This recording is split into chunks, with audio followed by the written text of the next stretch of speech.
ইউনিয়নের প্রাণপ্রিয় নেত্রী বেগম খালেদা জিয়ার দোয়া মাহফিলে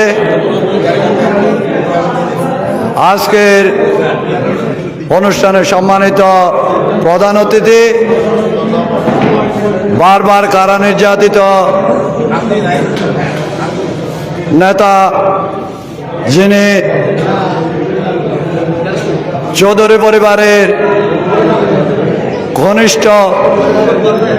একনিষ্ঠ মানুষ মামা জনাব মোহাম্মদ হোসেন চেয়ারম্যান সাহেব এবং মঞ্চে উপস্থিত আছেন আমাদের বড় ভাই মোহাম্মদ আয়ুব ভাই, নুরাজিম ভাই এবং আরও অন্যান্য নেতৃবৃন্দ আমাদের মঞ্চে উপস্থিত আছেন। আমাদের কারণ এখানে নাম বললে সময়ও অনেক লম্বা হয়ে যাবে, সুতরাং আমি ইন্ডিকেট করে কোনো কিছু না বলে আমি সংক্ষিপ্ত আকারে আপনাদের দুই একটা কথা বলবো। আমাদের প্রাণপ্রিয় নেত্রী জনাব বেগম খালেদা জিয়ার জন্য আপনারা সবাই হাত তুলে দোয়া করবেন এবং সবাইকে যার যার ঘরে গিয়ে বেগম জিয়ার জন্য দোয়া করতে বলবেন।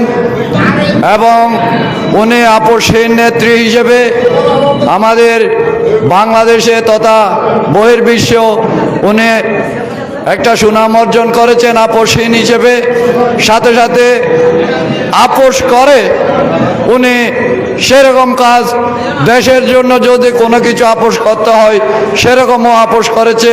এগুলা বলতে গেলে অনেক সময়ের প্রয়োজন।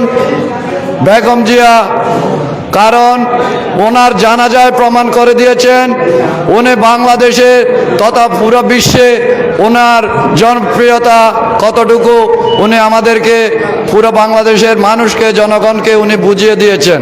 সুতরাং আমি একটা কথা বলবো, সামনে আমাদের নির্বাচন আছে, আপনারা সবাই সহনশীলভাবে আমাদের প্রাণপ্রিয় নেতা জনাব ফুম্মাম কাদের চৌধুরীর জন্য মাঠে কাজ করবেন এবং আমাদের আজকের দোয়ার মাহফিলে আমাদের সকল ইউনিয়নের সকল নেতৃবৃন্দ এখানে এসেছেন।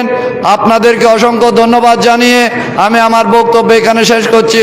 আল্লাহ হাফেজ, বাংলাদেশ জিন্দাবাদ।